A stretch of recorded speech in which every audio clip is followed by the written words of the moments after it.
நடந்தது என்ன? டிவிகேவின் பதிலடி, உதயநிதி மீது பாய்ந்த 6 சட்டப்பிரிவுகள் என்ன?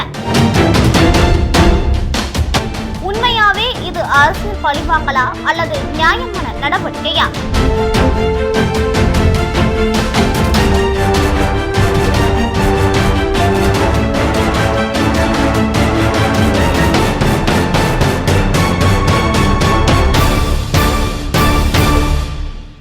வணக்கம் மக்களே. தமிழ்நாடு அரசியல்ல இப்போ மிகப்பெரிய நிலநடுக்கம் ஏற்பட்டிருக்கு அப்படின்னு சொல்லலாம். இளைஞரணி செயலாளரும் எதிர்க்கட்சி தலைவருமான உதயநிதி அவர்கள் சென்னையில் உள்ள அவரது நீலாங்கரை இல்லத்துல அதிரடியா கைது செய்யப்பட்டிருக்காரு. தஞ்சாவூர்ல நடந்த காவிரி நீர் பிரச்சனைக்கான கண்டன ஆர்ப்பாட்டத்துல அவர் பேசின ஒரு குறிப்பிட்ட விஷயம்தான் இப்போ அவரை கைதுக்கு தள்ளியிருக்கு. முதல்வர் விஜய் மற்றும் முன்னணி நடிகையை மையப்படுத்தி பேசின டபுள் மீனிங் பேச்சு என்ன? ஏன் அவர் மீது 6 பிரிவுகளில் சட்ட நடவடிக்கை எடுக்கப்பட்டு கைது நடவடிக்கை நடந்திருக்கு? இது உண்மையாவே அரசியல் பழிவாங்கலா? இதை பற்றி தெளிவாக பார்க்கலாம். ஆகஸ்ட் 3ஆம் தேதி நேற்று தஞ்சாவூர்ல காவிரி நீர் விவகாரம் மற்றும் மேகதாது அணை பிரச்சனைக்காக திமுக சார்பில் ஒரு மிகப்பெரிய கண்டன ஆர்ப்பாட்டம் நடந்துச்சு. அங்க மேடையில பேசின உதயநிதி ஸ்டாலின், ஜூன் முடிஞ்சிருச்சு, ஜூலை முடிஞ்சிருச்சு, இப்போ ஆகஸ்ட் மாசம் வந்தாச்சு, ஆனா இன்னமும் ஒரு சொட்டு காவிரி தண்ணீர் கூட வரல. இதை பத்தி இன்னைக்கு இருக்கிற முதலமைச்சர் வாய் திறந்து பேசுறாரா, இல்ல அவருக்கு திமுக மேல எப்படி பொய் வழக்கு போடலாம்னு கவலை மட்டும்தான் இருக்கு அப்படின்னு முதல்வர் விஜய கடுமையா சாடினாரு. அவர் பேசிட்டு இருக்கும்போது கூட்டத்துல இருந்த தொண்டர்கள் ஒரு முன்னணி நடிகையோட திரிஷா பேரை சொல்லி கத்த ஆரம்பிச்சாங்க. அதுக்கு உதயநிதி ஸ்டாலின் சிரிச்சுக்கிட்டே, அங்க தண்ணி வருதோ இல்லையோ, அங்க கண்டிப்பா தண்ணி வரணும், நான் காவிரிய சொன்னேன் அப்படின்னு ஒரு இரட்டை அர்த்த வசனத்தை பேசினாரு. இதுதான் இப்ப காட்டு தீயா பரவி மிகப்பெரிய சட்ட ரீதியா பிரச்சனையா மாறி இருக்கு. இந்த வீடியோ சமூக வலைதளங்கள்ல வைரலான உடனே ஆளுங்கட்சியான தமிழக வெற்றி கழகம் மற்றும் பாஜக தரப்புல இருந்து கடுமையான கண்டனங்கள் வந்துருச்சு. டிவிகே சட்டமன்ற உறுப்பினர் ரேவந்த் சரண் இது அறிவாலயத்தின் தர்ம தாழ்த்த அரசியல் கலாச்சாரம்னு கடுமையா விமர்சிச்சிருக்காரு. அதோட நிறுத்தாம பெண்களை இழிவுபடுத்தும் விதமாகவும் ஆபாசமாகவும் பேசியதாக சொல்லி தேசிய மகளிர் ஆணையத்துல உதயநிதி ஸ்டாலினுக்கு எதிராக டிவிகே சார்பில் புகாரும் கொடுக்கப்பட்டுச்சு. அதே போல பாஜக மாநில செய்தி தொடர்பாளர் நாராயணன் திருப்பதி பெண்களை இப்படி இழிவா பேசுறவங்களை உடனே கைது செய்யணும்னு வலியுறுத்தினாரு. இந்த புகார்களை தொடர்ந்து தஞ்சாவூர் காவல்துறை உதயநிதி ஸ்டாலின் மீது பெண்களை அவமதித்தல், ஆபாசமாக பேசுதல் உள்ளிட்ட 6 கடுமையான பிரிவுகளின் கீழ் வழக்கு பதிவு செஞ்சிருக்காங்க. இன்னைக்கு ஆகஸ்ட் 4 அதிகாலையில் இருந்தே சென்னை நீலாங்கரையில் இருக்கிற உதயநிதி ஸ்டாலின் வீட்டோட வாசல்ல நூற்றுக்கணக்கான போலீசார் குவிக்கப்பட்டிருக்காங்க. திமுக முன்னாள் அமைச்சர்களான KN நேரு, மா சுப்பிரமணியன் ஆகியோர் உதயநிதி வீட்டுக்குள்ள போக முயன்றப்போ போலீஸ் தடுத்ததால அங்க மிகப்பெரிய தள்ளுமுள்ளும் வாக்குவாதமும் ஏற்பட்டிருந்துச்சு. இறுதியா வீட்டுக்குள்ள சென்ற போலீசார் உதயநிதி ஸ்டாலினை முறைப்படி கைது செஞ்சு விசாரணைக்காக தஞ்சாவூருக்கு கூட்டிட்டு போயிருக்காங்க. தன் கட்சி முதன்மை தலைவரும் எதிர்க்கட்சி தலைவருமான உதயநிதி கைது செய்யப்பட்டதை அடுத்து திமுக சட்டப்பிரிவு உடனடியாக களத்தில் இறங்கியிருக்காங்க.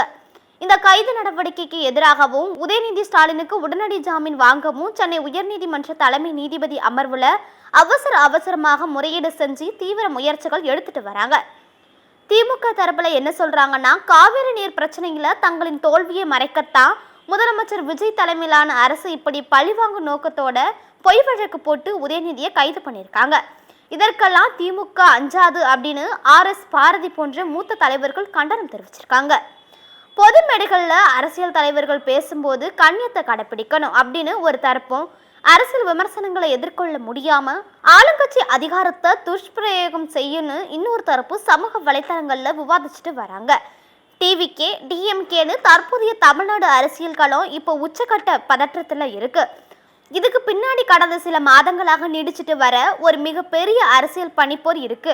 தமிழ்நாட்டில் முதலமைச்சர் விஜய் அவர்கள் தலைமையிலான தமிழக வெற்றி கழகம் ஆட்சிக்கு வந்ததுல இருந்தே எதிர்க்கட்சி தலைவராக இருக்கக்கூடிய உதயநிதி ஸ்டாலினுக்கும் முதலமைச்சருக்கும் இடையில ட்விட்டர் தளத்திலையும் பொது மேடைகளையும் காரசாரமான விவாதங்கள் போயிட்டு தான் இருக்கு. சில வாரங்களுக்கு முன்னாடி முதலமைச்சர் விஜய் சட்டமன்றத்துல ஒரு குட்டி கதை சொல்லி திமுகவை விமர்சிச்சிருக்காரு. அதுக்கு உதயநிதி ஸ்டாலின் உடனடியாக குட்டி கதை சொல்றதெல்லாம் விட்டுட்டு செங்கல்பட்டு கோர்ட்ல கணவனை தேடுற ஒரு மனைவியோட கதையெல்லாம் தமிழ்நாட்டுக்கே தெரியும், நீங்க ஆக்டர் விஜய்ங்கிறத மறந்துட்டு சிஎம்மா செயல்படுங்கன்னு மிகப்பெரிய கடுமையான தனிநபர் விமர்சனத்தை முன் வச்சிருக்காரு.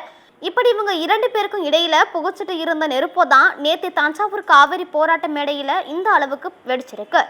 டிவிக்கு தரப்புல என்ன சொல்றாங்கன்னா, கைது பண்ணது முதல்வர் விஜயை விமர்சித்ததுக்காக இல்ல, ஒரு பெண்ணை பொது மேடையில கொச்சப்படுத்தி பாலியல் ரீதியா இரட்டை அர்த்த வசனம் பேசினதுக்காகன்னு அமெரிக்கை நாராயணன் போன்ற டிவிக்கு நிர்வாகிகள் ஊடகங்கள்ல தெளிவுபடுத்தியிருக்காங்க.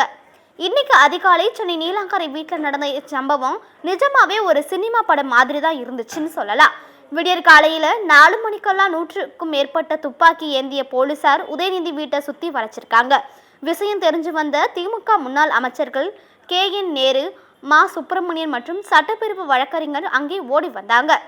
போலீஸ் வீட்டுக்குள்ள நுழைய முயன்றப்போ உதயநிதி மனைவி கிருத்திகா, உதயநிதி மற்றும் அங்கிருந்த வழக்கறிஞர்கள் முறையான வாரண்ட் இல்லாம அதிகாலையில எப்படி ஒரு எதிர்க்கட்சி தலைவரை கைது செய்யலாம், போலீசாரோட கடுமையான வாக்குவாதத்துல ஈடுபட்டிருக்காங்க. நாங்க உதயநிதியை கைது செய்யாம இந்த இடத்தை விட்டு நகர மாட்டோன்னு போலீஸ் பிடிவாதமா இருந்திருக்காங்க. நீலாங்கரை பகுதியே ஒரு சில மணி நேரம் கதி கலங்கி தான் போயிருந்துச்சு.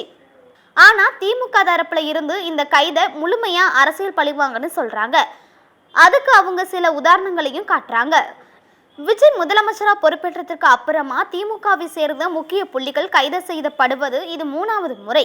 முதலாவதா திருச்செந்தூர் தொகுதி MLA அனிதா ராதாகிருஷ்ணன் கைது செய்யப்பட்டிருக்காரு. 2வதாக விளாத்திக்குளம் MLA மார்க்கண்டேயன் கைது செய்யப்பட்டு 15 நாள் பாளையங்கோட்டை ஜெயிலில் அடைக்கப்பட்டிருக்காரு. இப்போ எதிர்க்கட்சி தலைவரே தூக்கி இருக்காங்க. நாளைக்கு சட்டமன்ற பட்ஜெட் கூட்டத்தொடர் ஆரம்பிக்க போகுது. அங்க காவிரி நீர் பிரச்சனை பத்தி திமுக கேள்வி எழுப்ப கூடாதுங்கிறதுக்காகவும் மக்களின் கவனத்தை திசை திருப்பவும் இந்த அவசர கைது நடவடிக்கை உண்மையாவே இது அரசியல் பழிவாங்களா இல்ல நியாயமான சட்ட நடவடிக்கையாங்கிறது உங்களோட கருத்தை கமெண்ட்ல சொல்லிட்டு போங்க. இது மாதிரி அப்டேட்ஸ்களை தெரிஞ்சுக்கொள்ள நம் தமிழ் சேனலை சப்ஸ்கிரைப் பண்ணுங்க. நன்றி.